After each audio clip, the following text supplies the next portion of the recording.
decía Miguel hace instantes, es momento de entrevista en BTV Noticias. Es un gusto para nosotros recibir al ministro de Defensa Nacional, Javier García. Ministro, bienvenido. Muchas gracias, Rosario. Un placer como siempre. Gracias por su tiempo, que su agenda sabemos que es muy ajustada, pero se ha tomado unos minutos para estar aquí en BTV Noticias para hablar de muchos temas en poco tiempo, como dice Miguel, muchas veces. Así que vamos a comenzar con un tema de actualidad y no queremos dejar pasar por alto esta pregunta, porque usted sabe que en los últimos días de notoriedad ha sido el tema del allanamiento a un medio de comunicación. Usted es un hombre político.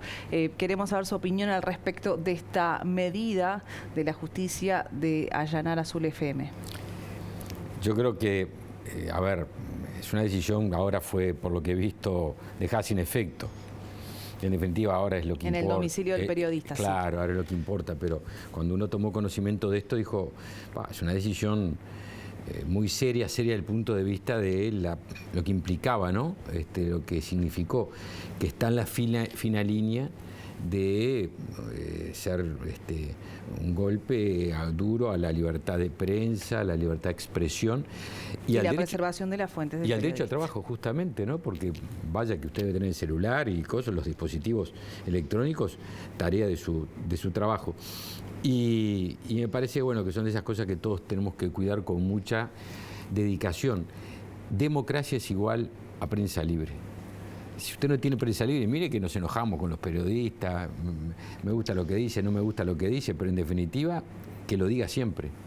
Porque el día que haya un periodista que no puede decir por alguna circunstancia lo que hay, censura de algún tipo. Y eso obviamente nos recuerda cosas que no queremos vivir. Y por lo tanto, ahora lo importante es que quedó sin efecto y bueno, se recapacitó y en definitiva es lo importante. ¿Tiene alguna opinión formada de la conferencia que brindó ayer el fiscal de Corte, Juan Gómez? Preferiría no opinar sobre eso. Me quedo con el resultado, y el resultado es que aquello que lo veíamos como algo muy preocupante y muy serio, que afectaba estos derechos humanos, porque son derechos humanos, ha quedado sin efecto. Y esperemos que sea un aprendizaje para todos. Ahora sí vamos con temas que atañen a su cartera específicamente. ¿Cómo piensa rediseñar? Porque mucho ha hablado en estos días con otros colegas de este tema. Lo que tiene que ver con los controles en las fronteras, ¿se han generado avances en estos días sobre este punto en particular? Los controles en fronteras vinieron para quedarse, han sido una herramienta fundamental en materia de combate a la pandemia y también de seguridad pública, porque su primer misión, por la que fueron diseñados por la ley, fue para otorgarle a las Fuerzas Armadas jurisdicción sobre 20 kilómetros de fronteras para adentro, que no tenían en Uruguay. En Brasil hay muchos años que se tiene jurisdicción en varios kilómetros, en Uruguay no había. Entonces ahora tenemos jurisdicción las fuerzas en materia de combate al delito, crimen organizado, gran contrabando, narcotráfico, abigeato, en una zona que para cualquier país es una zona sensible, la frontera. Es como las ventanas y la puerta de su casa. Claro. Si usted se va a dormir y la deja abierta, pierda cuidado que no las tiene controladas, algo le va a pasar y se mete para adentro. Y por lo tanto, ese era el objetivo. Vino la pandemia, inmediatamente mutó, apenas empezó, controles migratorios, sanitarios, sanitización de vehículos. Era la prioridad. Sí. No dejamos al otro, pero el foco está puesto aquí. Por eso hubo muchos puntos fijos en las rutas principales donde pasaba más tráfico, controles de temperatura, planillado, etcétera. En la medida que la pandemia vaya cediendo, y esperamos que esto sea más temprano que tarde, tiene que volver a tomar prioridad el aspecto de seguridad, el combate a la inseguridad y la ayuda con la policía, con los organismos, a brindar seguridad al país y a los vecinos. Yo le pedí al jefe del Estado Mayor de la Defensa, el general Fajardo, y a los comandantes de las fuerzas que rediseñaran, porque tiene que haber un cambio en algunos perfil. Si usted tiene solo puestos fijos, o mayoritariamente puestos fijos, y usted quiere cometer un delito, y sabe que está acá, y lo que hace es venir por acá y evitarlo. Claro. El factor sorpresa es fundamental para evitar un delito. Entonces, que hubiera una carga de aumento de los patrullajes, de movilidad, de estar en aquellos lugares que no se espera que se esté, lo cual no quiere decir que desaparezcan totalmente los puestos fijos, pero se van a generar más puestos móviles. Entonces, en este rediseño previsto. Patrullaje. Entonces, creo que esa combinación de mayor presencia de patrullaje, mayor sorpresa, va a permitir estar en más territorio, cubrir más territorio, porque usted no está permanentemente en un lugar, y al mismo tiempo esos puestos fijos, permanentes, dejan de tener esa misión, por lo menos de la misma forma que ahora. No quiere decir que desaparezcan. En algunos lugares estarán algún tiempo, en otros no, en otros estarán siempre. Serán los profesionales los que con esta decisión política ayuden a diseñar los puestos. Para cumplir ese objetivo, ministro, ¿se cuenta con el personal suficiente? Sí, en cantidad y en calidad. Tenemos muy buenos profesionales, muy buenos soldados, tanto oficiales como personal subalterno, que en definitiva han demostrado, fíjese estos puestos, le doy solo una cifra, el ingreso de prácticamente 3.500, número redondo, ingresos irregulares al país en plena pandemia, que eran eventualmente 3.500 posibilidades de contagio, uno nunca sabe, ¿no? Entonces, por decir una cifra nomás, ¿no? Es decir, se ha trabajado muy bien, pero requerimos, en la medida que la pandemia vaya cediendo, agarrar lo que es la misión fundamental original de la ley, que es seguridad. Se dispondrá de más personal, habrá una redistribución. Va a haber una reingeniería. Quizás el empeñamiento, como dicen los profesionales, la cantidad de gente sea la misma, porque no es un tema de cantidad, es un tema de rediseño, de despliegue y de una cosa que no debe faltar nunca, que es la información. Yo he hablado con muchos vecinos de la frontera. Le digo, cuando ustedes vean algo que no les parece normal, una gente que está en un lugar que no es conocida del lugar, avisen, porque en definitiva muchas veces los buenos resultados no se logran juntando, entre comillas, amontonando gente, sino yendo precisamente, quirúrgicamente donde se comete el delito. Entonces la información que presta un vecino, que presta alguien del lugar, es fundamental para ser eficaces. Esto que me acaba de decir me da pie perfecto para una de las preguntas que, claramente, seguramente que sí, que tiene que ver con que usted ha apostado a esta política de cercanía de las Fuerzas Armadas. Usted decía, bueno, le preguntamos a los vecinos, avisen, digan por dónde está ese problema. ¿Se ha logrado ese objetivo? De pronto también responde eso que me decía. ¿La ciudadanía se ve comprometida, se ha acercado a las Fuerzas Armadas desde otro punto de vista? A ver, en el interior siempre una conjunción, una comunión de Fuerzas Armadas y pueblo muy importante, que la inundación, que la escuela rural cuando hay que echar una manito de cal, arreglar esto allá, que cuando se juntan los vecinos de un pueblo, que en el tornado, en todos lados. Cuando hay que trasladar gurises, se presta a un ómnibus, siempre así. En Montevideo quizás la visión es un poco más distante, allá la cercanía del interior es mucho más linda, mucho más cercana, vale el término. Pero fíjese usted, le doy algunos datos, Rosario, la cercanía durante la pandemia, 700.000 números redondos, 700.000 platos de comida elaborados por los soldados para los uruguayos que la pasaron peor en el invierno, durante todo el año, hasta el día durante el año pasado estoy hablando. Vacunas. El 30% de las vacunas Pfizer, las que requieren una cadena de frío muy precisa, porque si no se inhabilitan, el 30%, que significó 13 departamentos del interior del país, lo repartieron las Fuerzas Armadas. Eso se hicieron a través de 1.400 misiones que hizo el Ejército y 280 que hizo la Fuerza Aérea. ¿Para qué? Para cuidar la salud de uruguayos en este caso en el interior del país. Eso es estar cerca. La elaboración de platos de comida, los refugios durante el frío polar en todo el país. Abrimos las unidades militares. Ahí estuvo un soldado ayudando a un uruguayo que la pasaba mal, que estaba en situación de calle, dándole un buen plato de rancho de guiso y una manta para que pasara la noche. O una de hoy a mediodía. A ver. Hoy a mediodía.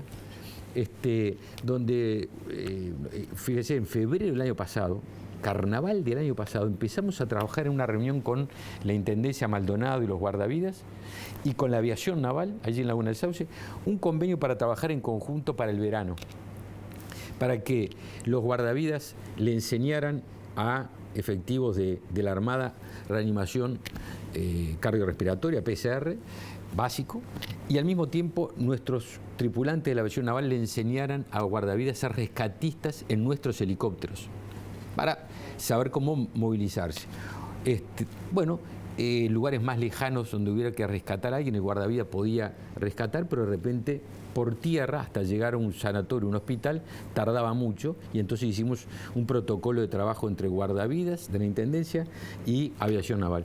Hoy a mediodía, primer caso, una chica de 18 o 20 años en José Ignacio. Rescatada. Creo que estaba haciendo surf, tuvo un traumatismo de cráneo, eventualmente con una golpe a nivel cervical.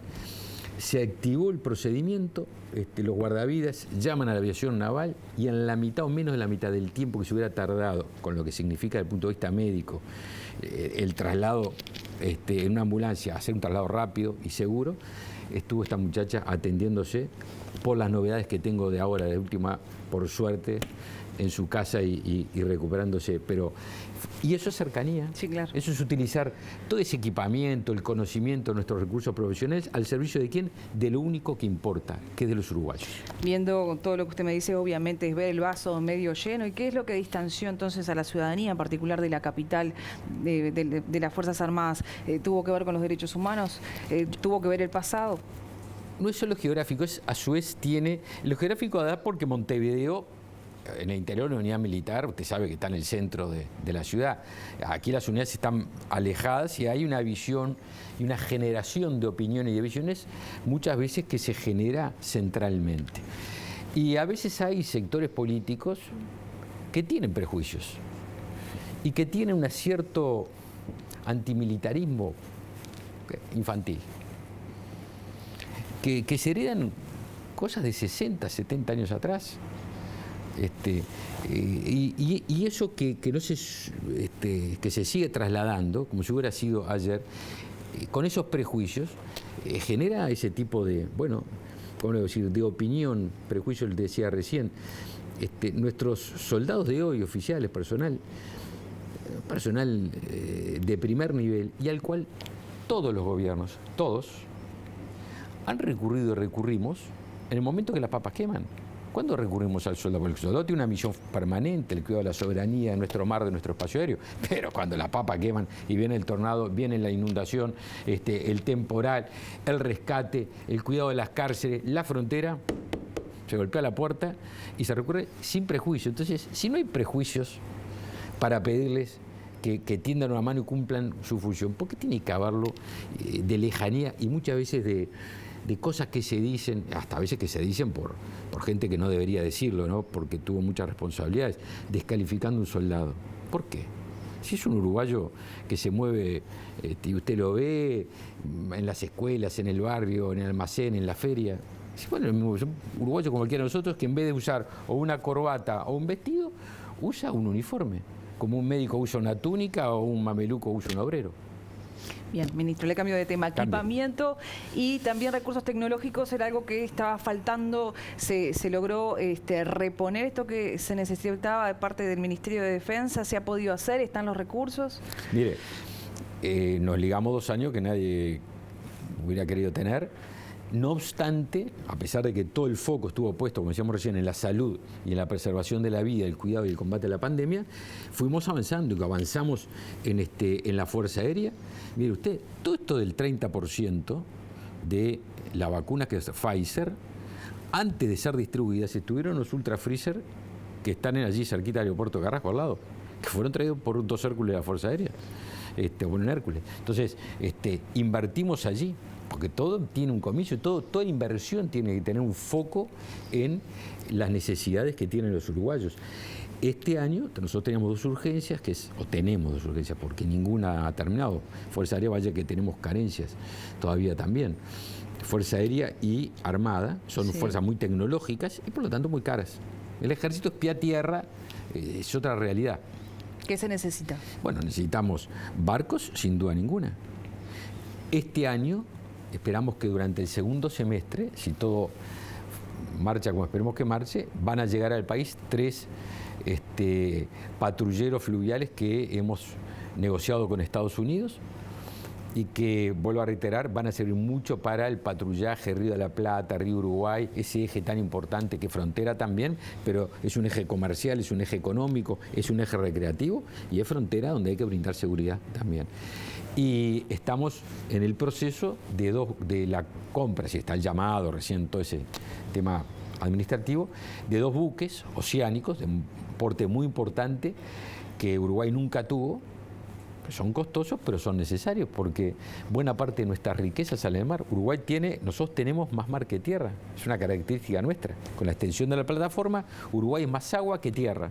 Y por lo tanto necesitamos cuidar allí nuestros recursos naturales, nuestra pesca, cuidar la ecología, búsqueda y rescate, ejercer la soberanía. Si en este momento nosotros charlamos aquí y están robando pesca en el litoral este, allí al lado de Brasil, hoy no tenemos forma de reprimir ese delito que es robo de nuestro trabajo y de nuestra riqueza. Así que trabajando en eso en la Armada, en la Fuerza Aérea, como dije, porque esto es muy caro y tampoco hay recursos para todo, pero estamos trabajando también en cooperación con otros países y a veces la cooperación y ha dado siempre muy buenos resultados y esperemos que los dé. Bien, estas preguntas las guardo para una próxima visita porque me quedaron en el tintero. Ministro, ha sido muy amable, gracias por estar en BTV Noticias. Es un placer estar contigo, Rosario. Nogueira está por ahí con toda la audiencia de BTV.